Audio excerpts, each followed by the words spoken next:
Acabou a alegria, pessoal, tudo bem? Aqui é o professor Fábio Bueno que está chegando para uma aulinha especial para vocês do conteúdo de Química Geral que é cobrado na prova do Enem.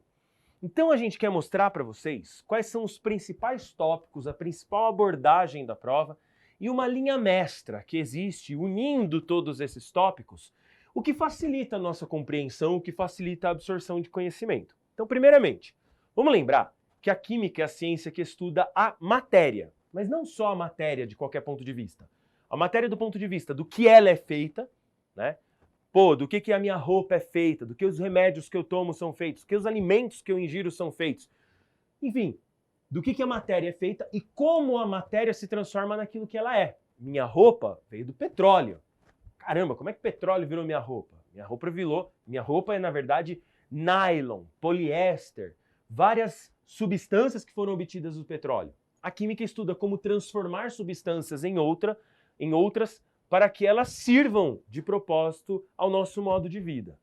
Muito bem, a gente começa estudando o ponto principal, o ponto fundamental da matéria, que é o átomo. A gente sabe que o átomo é uma partícula formada por duas regiões. Uma região central, que eu vou desenhar aqui, ó, desse jeito bonitinha. Essa região central é chamada de núcleo. E o núcleo tem dois tipos de partículas. Tem os prótons e tem os nêutrons. E ao redor do núcleo ficam os elétrons. Eu desenhei o átomo totalmente fora de proporção aqui, né?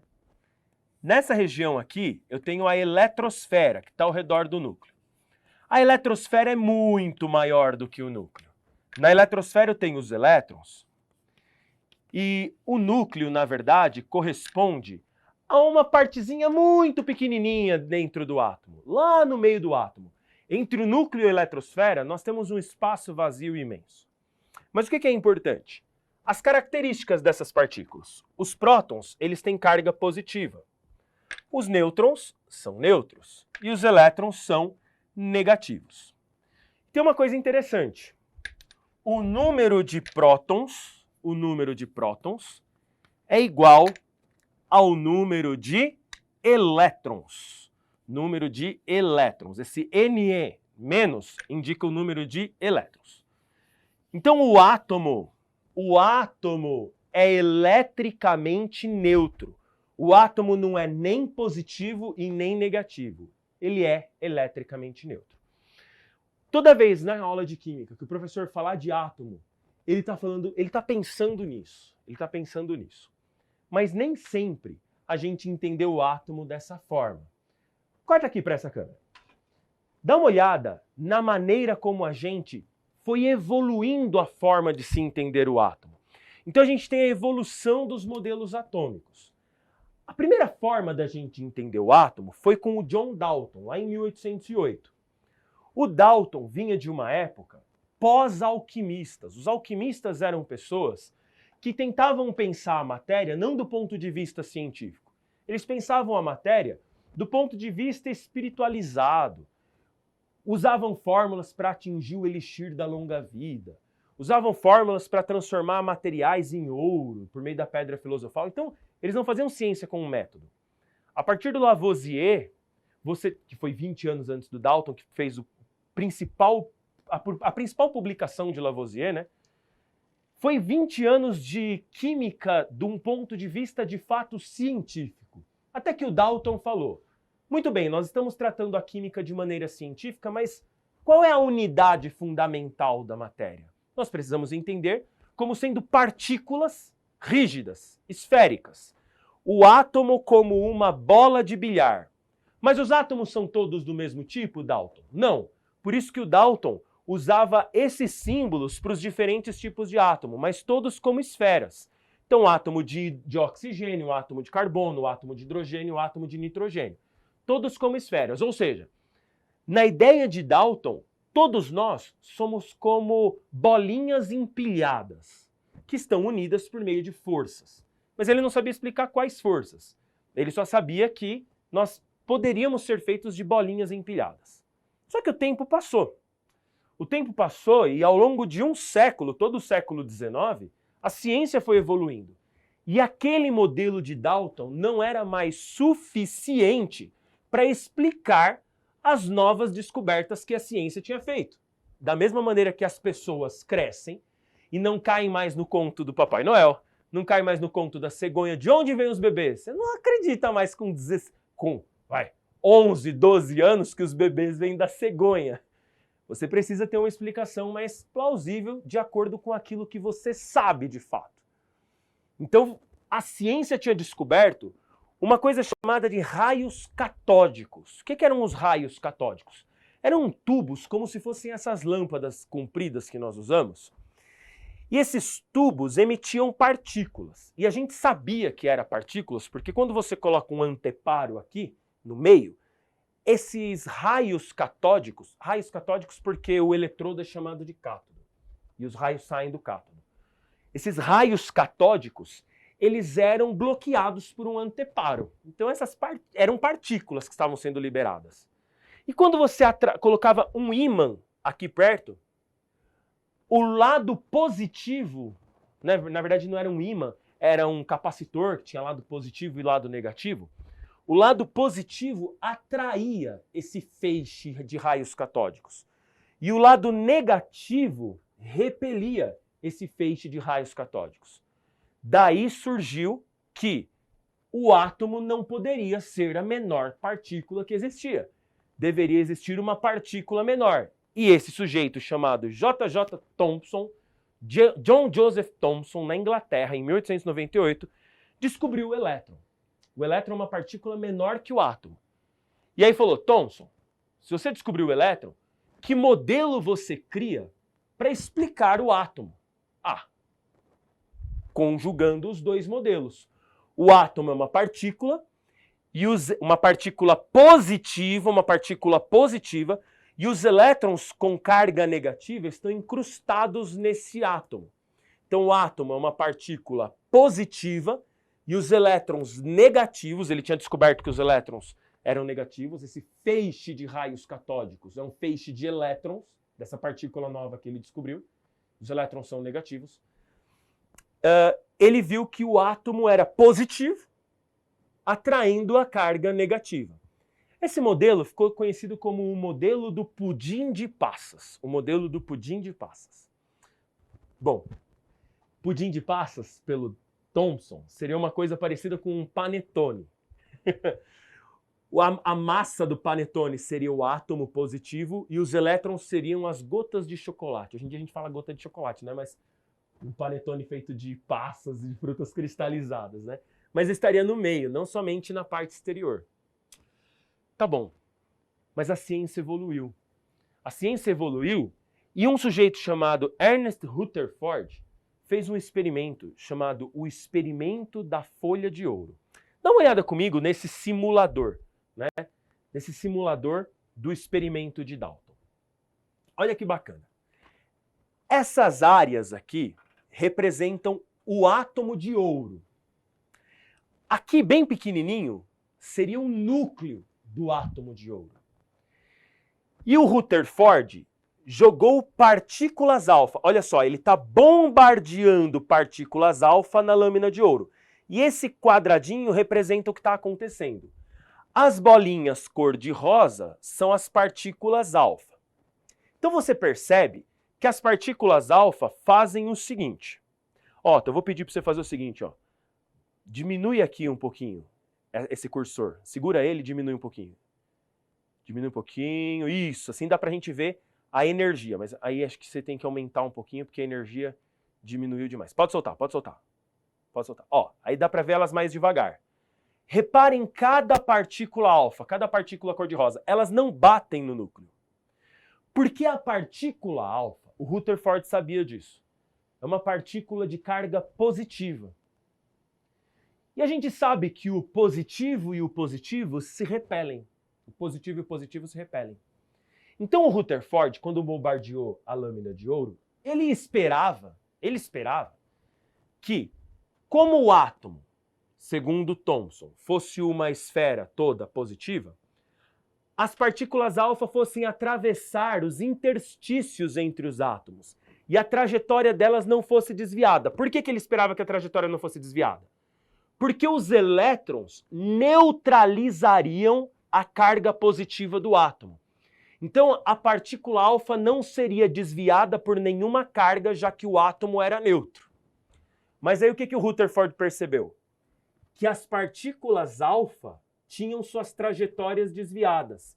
E por que elas tinham as suas trajetórias desviadas? Porque certamente tinha algo positivo dentro do átomo que repelia as partículas alfa.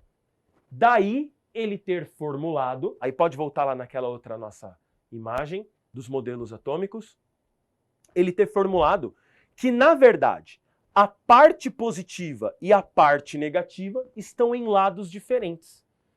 E é de Rutherford esse modelo atômico que a gente desenhou aqui na lousa.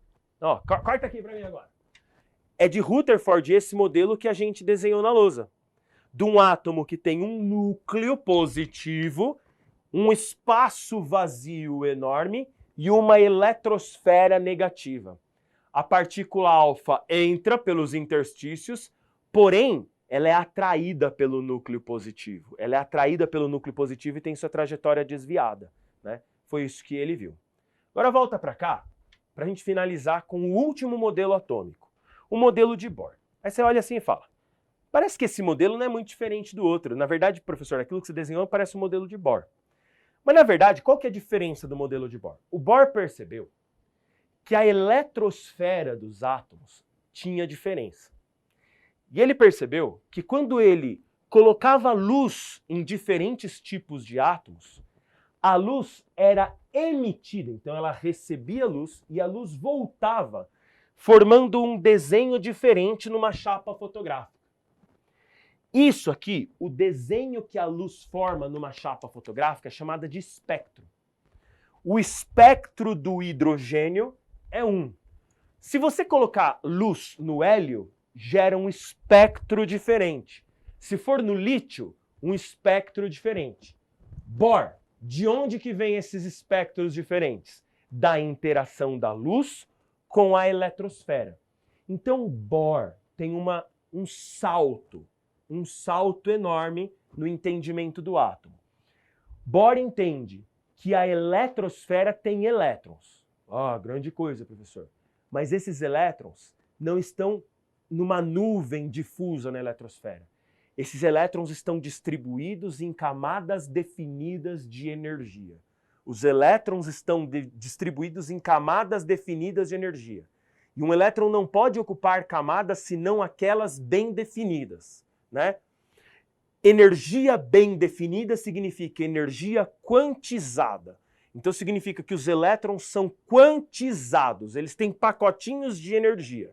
E é Bohr quem inaugura na atomística a mecânica quântica. Mas isso já não é um assunto para a gente entrar. Eu quero pensar com vocês o seguinte. A gente tem muitos átomos no universo. Muitos átomos no universo. Quantos tipos de átomo? Nossa, professor, bilhões. Bilhões não. A gente não tem muitos tipos de átomo no universo. A gente tem poucos tipos de átomo. Então corta para mim agora aqui, ó. Os tipos de átomo que existem no universo são chamados de elementos químicos. Elementos químicos. O que são elementos químicos? São os tipos de átomo que contêm tipos de átomos que contêm o mesmo número de prótons. São os tipos de átomos que contêm o mesmo número de prótons. Dessa maneira, tem átomos que têm um próton no núcleo. E a gente chama de hidrogênio. Elemento químico hidrogênio. O número de prótons é o número que define quem o átomo é. O número de prótons é o número que define quem o átomo é. Então a gente fala que o número de prótons é a mesma coisa que Z. Professor, e o que é Z? Z é o número do átomo, é o número atômico. Z é o número do átomo, é o número atômico. E número de prótons é a mesma coisa que Z, mesma coisa que o número atômico. Então olha que coisa interessante. Todos os átomos do universo que tem um próton no núcleo, a gente chama de hidrogênio, elemento químico de número atômico 1. Todos os átomos do universo que tem 2 prótons no núcleo, a gente chama de hélio, elemento químico de número atômico 2. Todos os átomos do universo que tem 3 prótons no núcleo, a gente chama de lítio, elemento químico de número atômico 3. 4 prótons, berílio. 5 prótons, boro. 6 prótons, carbono. 7 prótons, nitrogênio. 8, oxigênio. 9, flúor. 10, neônio. 11, sódio. 12, magnésio. 13, alumínio. 14, silício. 15, fósforo. 16, enxofre. 17, cloro. 18, argônio. 19, potássio. 20, cálcio. 21, escândio. 22, titânio. 23, vanádio. 24, crômio. 25, manganês. 26, ferro. 27, cobalto. 28, níquel. 29, cobre. 30, zinco. O que eu estou listando para vocês? Eu estou listando para vocês a gloriosa, corta para cá, tabela periódica. A tabela periódica é uma lista de tudo que tem no universo. Essa é a lista mais compacta, porque ela contém tudo que tem no universo. Esse é o resumo perfeito. Tudo que vai cair no seu vestibular está aqui, na verdade, né? Veja, cada quadradinho é o que nós chamamos de tipo de átomo, ou o que nós chamamos de elemento químico. Então aqui eu tenho todos os tipos de átomo que tem um próton no núcleo, todos os tipos de átomo que tem 2 prótons no núcleo, 3 prótons no núcleo, 4 prótons no núcleo, 5 prótons, por aí vai. Então a tabela periódica está organizando os elementos químicos em ordem crescente e contínua de número atômico. Corta aqui para mim agora. Se você der uma olhada no símbolo do elemento, a gente sempre vai colocar assim. O símbolo E, em cima a gente vai colocar o A. O que é o A, professor? O A é a massa do átomo. E embaixo a gente vai pôr o Z, que é o número de prótons. Então o A é a massa do átomo e o Z é o número de prótons. Professor, o que é a massa do átomo? A massa do átomo é o número de prótons mais o número de nêutrons. Prótons mais nêutrons. A massa é o número de prótons mais o número de nêutrons. Professor, não é o número de elétrons também? Não. Por que a gente não soma o número de elétrons? Porque o elétron tem massa desprezível, né? Tem até aquela piadinha infame. O elétron abriu um restaurante italiano, mas ele faliu. Por quê? Porque a massa era desprezível. Tutum, tss, né? Horrível. Volta para cá. A massa dos elétrons é desprezível. A gente não considera a massa dos elétrons. A massa do átomo está toda concentrada no núcleo. Agora, o que é a coisa mais importante para a gente entender? Como que a gente pode dividir os elementos químicos? Como que a gente pode classificar os elementos químicos? Então a gente classifica os elementos de acordo com as chamadas propriedades periódicas. Propriedades periódicas. O que são as propriedades periódicas? São propriedades dos elementos químicos que variam de acordo com a posição deles na tabela periódica. Período é a linha do elemento na tabela periódica. Então, eu quero conversar com vocês sobre 2 propriedades periódicas. A primeira é o raio atômico. Raio atômico. Raio atômico. O que é o raio atômico? O raio atômico é basicamente o tamanho do átomo. O tamanho do átomo. Raio atômico é basicamente o tamanho do átomo. Elementos que estão no primeiro período da tabela periódica têm somente uma camada de elétrons. Então dá uma olhada comigo aqui na minha tabela periódica. Os elementos que estão no primeiro período são átomos que só têm uma camada de elétrons. Então eles são pequenininhos. Os elementos do segundo período têm 2 camadas de elétrons, já são maiores. Os elementos do terceiro período têm 3 camadas, os do quarto período 4 camadas, Os do quinto período, 5 camadas. Do sexto período, 6 camadas. Do sétimo período, 7 camadas. Então, os maiores átomos estão na parte de baixo.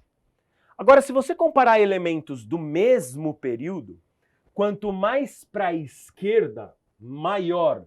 Por quê? Vamos pegar os elementos do quarto período. Eles têm 4 camadas na eletrosfera. Porém, se você pegar aqui, ó, hélio, neônio, argônio, criptônio, se você pegar o criptônio, ele tem 4 camadas, mas ele tem um número de prótons enorme. Ele tem um número de prótons enorme, certo? O criptônio tem 57 prótons, se eu não me engano. Tem 57 prótons, né? Hélio, neônio, argônio, criptônio. Ele tem 54 prótons. Então ele é enorme. Significa o quê? Que o núcleo dele, positivo, de 54 prótons, tem 54 cargas positivas que atraem a eletrosfera para dentro. Tem 54 cargas positivas que atraem a eletrosfera para dentro. Se você pegar aqui, tem 54 cargas positivas que atraem 4 camadas para dentro. Se você olhar do outro lado, né? Hidrogênio, lítio, sódio, potássio. Potássio tem 36 elétrons. Se o potássio tem 36 elétrons, ele só tem 36 prótons. Né? Porque o número de prótons é igual ao de elétrons. Tem 36 prótons. As 4 camadas estão sendo puxadas por apenas 36 prótons. Então o potássio está sendo puxado por uma força nuclear menor. O criptônio está sendo puxado por uma força nuclear maior. Dessa maneira, quem está mais para a esquerda é puxado por uma força nuclear menor, então ele fica mais frouxo. O criptônio é puxado por uma força nuclear, ele fica mais compacto. Então o raio atômico, a gente pode dizer que ele cresce da seguinte forma. Para baixo, porque tem mais camadas, e para a esquerda. Por quê? Porque para o mesmo período, quem tem menos prótons tem menor força nuclear, então ele fica mais frouxo. Agora, isso vai influenciar a nossa próxima grandeza. A grandeza chamada de afinidade eletrônica. Afinidade eletrônica. Afinidade eletrônica. Veja, se... Vamos continuar no potássio. Afinidade eletrônica é capacidade de ganhar elétron, de atrair elétron, capacidade de ganhar elétron. Então vocês já viram que a afinidade eletrônica cresce no contrário do raio atômico, né? A afinidade eletrônica cresce no contrário do raio atômico. Então você percebe o seguinte, o potássio não tem tantos prótons para atrair a eletrosfera. A força nuclear do potássio é baixa. Já o criptônio tem uma força nuclear, né? Não está aqui, né? Os gases nobres, a gente fala que eles são nobres, então eles não têm afinidade eletrônica. Mas quanto mais para a direita, ele tem uma afinidade eletrônica maior. É que no caso dos gases nobres, eles não têm afinidade eletrônica porque eles já são estáveis. Mas se você olhar para o flúor, para o oxigênio, para o nitrogênio, como eles são átomos pequenos, bem compactos, o núcleo deles está atraindo a eletrosfera com bastante intensidade. Então significa que esses átomos têm grande afinidade eletrônica. Passa um elétron por perto deles, eles puxam. Passa um elétron por perto deles, eles puxam. Isso significa que quando os átomos se ligam,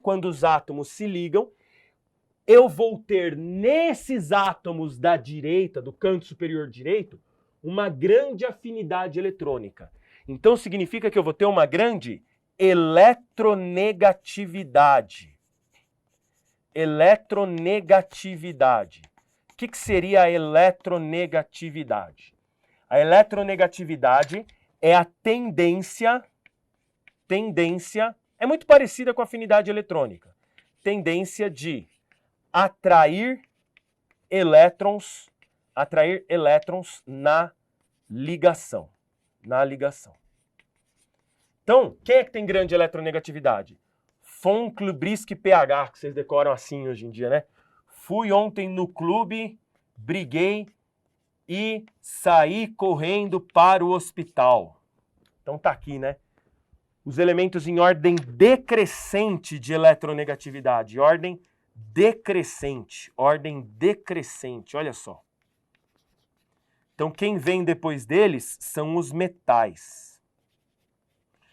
Então a gente divide a tabela periódica, na verdade, olha só, em 3 grandes grupos de elementos na verdade, em 2 grandes grupos de elementos. Elementos com tendência, que estão separados por esse risco preto aqui. Com tendência de ganhar elétrons são os ametais, né? Grande afinidade eletrônica. Elementos com tendência de doar elétrons são os metais, né?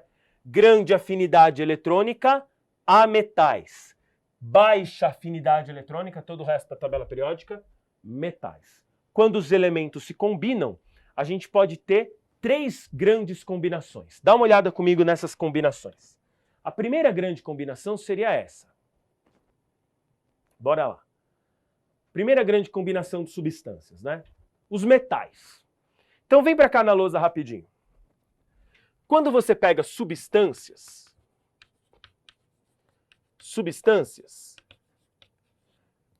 eu posso ter, primeiramente, os metais. O que são os metais? Metais são substâncias formadas por metal mais metal. E o que é metal? Elementos com baixa afinidade eletrônica. Elementos com baixa afinidade por elétrons.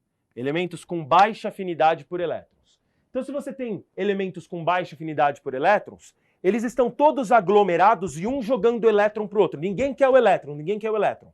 Então, os metais têm uma grande quantidade de elétrons desemparelhados naquilo que a gente chama de grande mar de elétrons. Os metais, eles conduzem eletricidade com grande facilidade, né? Então, por exemplo, dá uma olhada aqui na nossa lousa digital. Os metais, eles geralmente têm essa característica, eles são acinzentados, brilhantes. Mas se eles perdem os elétrons, se os elétrons saem deles, eles sofrem aquilo que nós chamamos de oxidação. Então tem metais que têm um alto potencial de oxidação, como o ferro, né? Tá aqui um prego de ferro. Mas tem metais, se eles têm alto potencial de oxidação, eles têm baixo potencial de redução. Não ganham elétron. O elétron é negativo, né? Quando você ganha um elétron, você reduz, você diminui sua carga. Então eles não ganham elétrons, tem baixo potencial de redução. Por outro lado, você tem metais com baixo potencial de oxidação. Eles não querem dar os elétrons tão facilmente.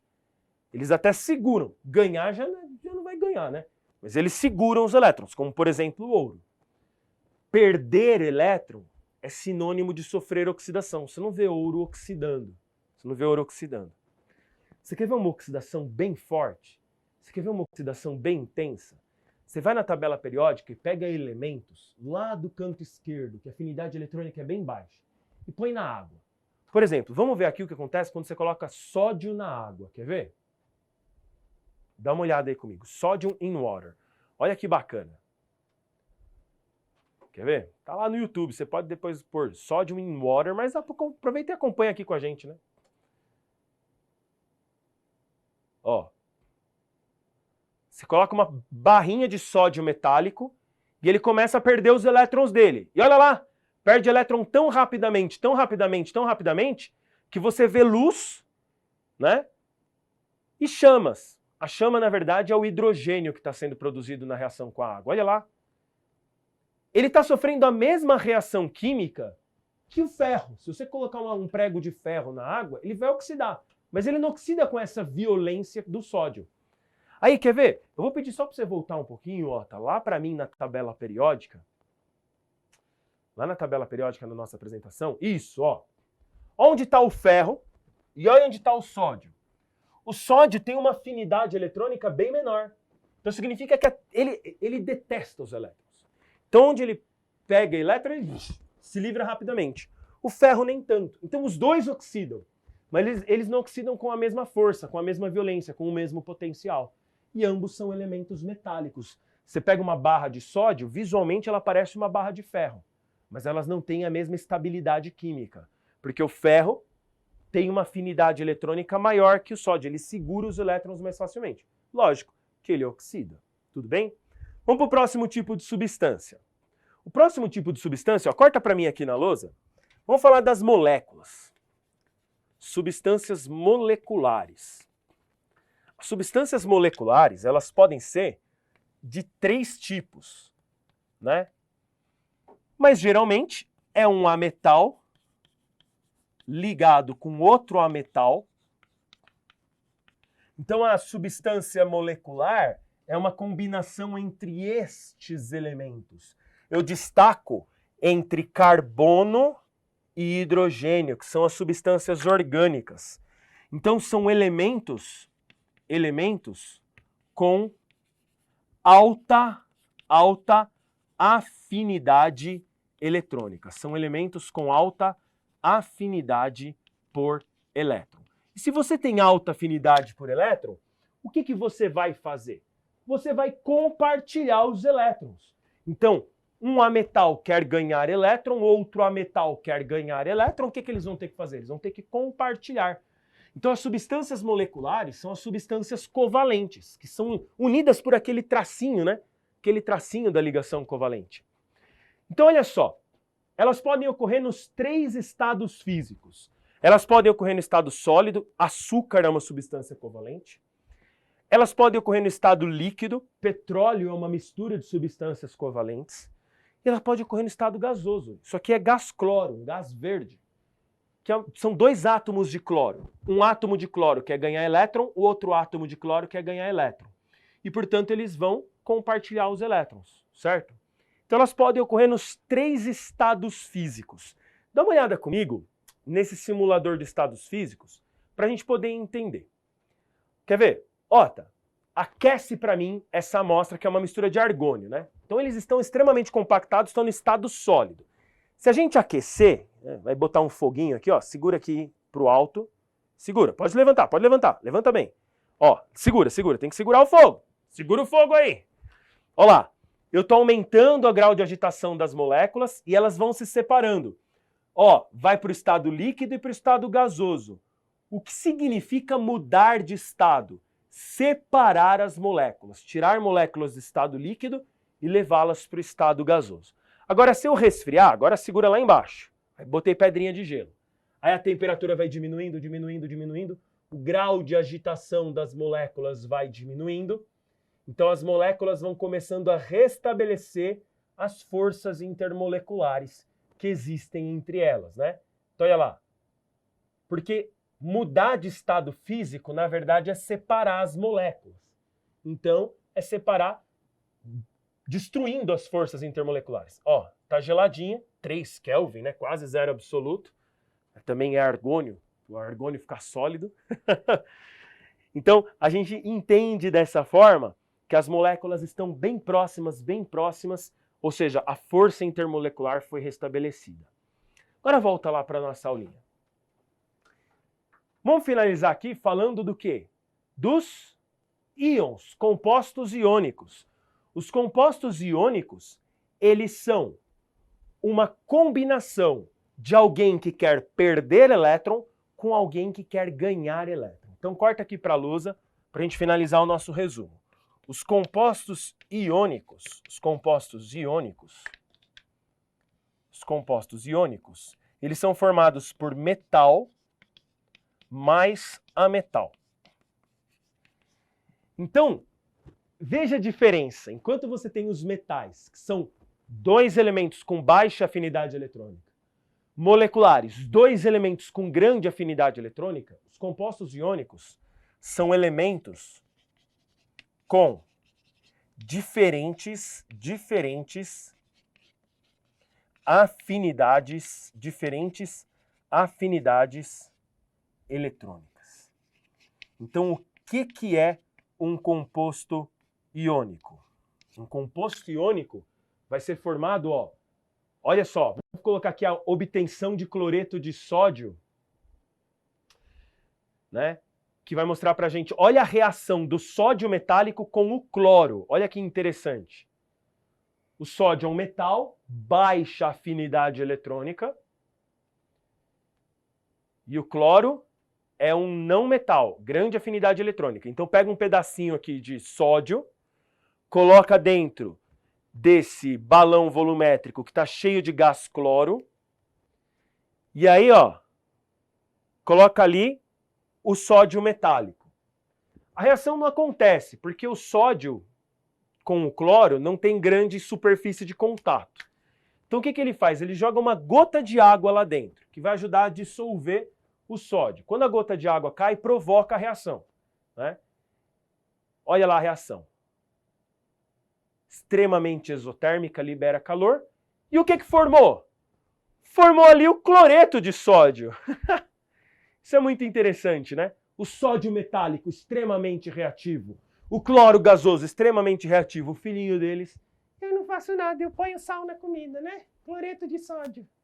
Virou até meme já isso daí. Então o que é interessante? Todos os compostos iônicos, eles são muito próximos, muito próximos. Os íons são muito próximos. Cátion e ânion muito próximos. Por quê? Porque um é carga positiva, o outro é carga negativa. Então eles vão ficar um nível de proximidade muito grande. Então eles são sempre sólidos. Lembra que eu mostrei para vocês os estados físicos? O estado sólido, as partículas estão sempre muito próximas. Então aqui no estado sólido, o cátion e o ânion vão estar sempre muito juntos. Então eles são sólidos. E não é fácil de derreter. O ponto de fusão deles é bem elevado. Sais e bases são iônicos. Então aqui, por exemplo, eu tenho uma pedra de bauxita, que contém ferro, que contém alumínio. E aqui eu tenho cloreto de níquel. O composto iônico ele não é sempre branco, né? Todo mundo pensa no cloreto de sódio. Mas o cloreto de níquel é verde. O óxido de ferro é vermelho. Se você pensar em outros compostos iônicos, eles vão ter diversas cores. E o que é a principal característica dos compostos iônicos? Eles são sólidos, sólidos, sólidos, sólidos, porque eles estão próximos. O cátion e o ânion estão sempre muito próximos. Beleza? Corta aqui para mim. Pessoal, finalizando então a nossa aula, a gente tem aqui um resumo de tudo o que a gente falou até os tipos de substâncias. Eu espero que essa aula tenha sido proveitosa para vocês. Lógico que ela é um resumo, ela é um panorama de um tópico que é cobrado no Enem, e ela serve para poder ajudar vocês, orientar vocês em relação à maneira como vocês vão estudar. Tudo bem, pessoal? Então eu fico por aqui. Beijo para vocês. Até a próxima. Tchau, tchau.